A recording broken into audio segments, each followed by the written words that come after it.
Hello, my name is Mitch. It's my mission to give the modern man the tools to succeed. In this video, I'm going to be talking about how to eliminate distractions. Okay.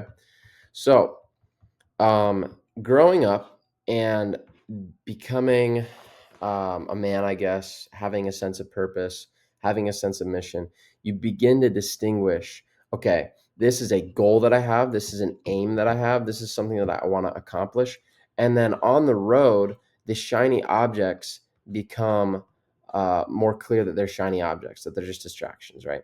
So you have a goal, you have an aim. Maybe your aim is to go to the gym, to eat healthy, and your distractions are maybe junk food, maybe skipping the gym, maybe um, whatever it is. You have these distractions, and the goal to eliminating distractions is to become aware that they're distractions. First of all, to gain clarity that they're distractions, because a man who lacks purpose seeks distraction. But if you can get clarity on purpose, if you can gain purpose, then the distraction becomes easier to identify. So the first part about eliminating distractions is identifying them.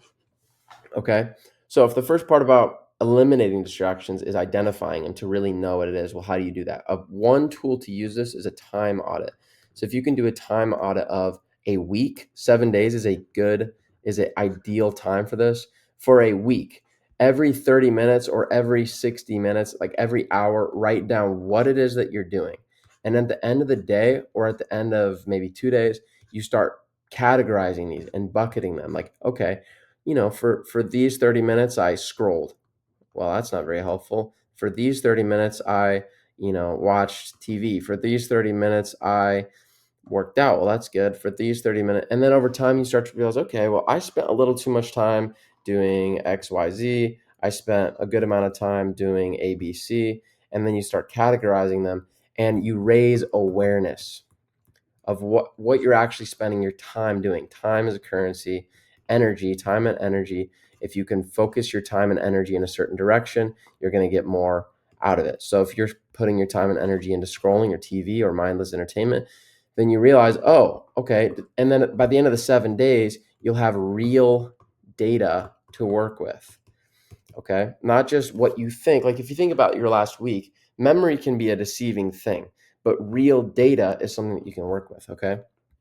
So then you begin to make a list of, okay, well, what were the things that were most positive? What helped me the most with my goals? And what were the things that were most negative? Right. And then what you do is you put them on a kind of what I call a ladder. All right. You put the bad habits at the bottom of the ladder. So maybe this is a bad habit, scrolling. Maybe this is a bad habit, watching TV. Maybe this is a good habit, working out daily. Maybe this is a good habit, getting my deep work in. So then you have a list of your most potent good habits, things that are pushing you forward the best, and your most potent bad habits, things that are really pulling you away. And then when you have that list from that tool of the time audit, you basically stack them into this ladder. Okay. So the reason the bottom part of the ladder is elimination is because getting rid of the distractions is actually oftentimes a lot more helpful than just focusing on adding things. Because once you eliminate things, it's easier and more simple to add things. So the first one, and it's also more difficult to eliminate the things, but that's why it's so important.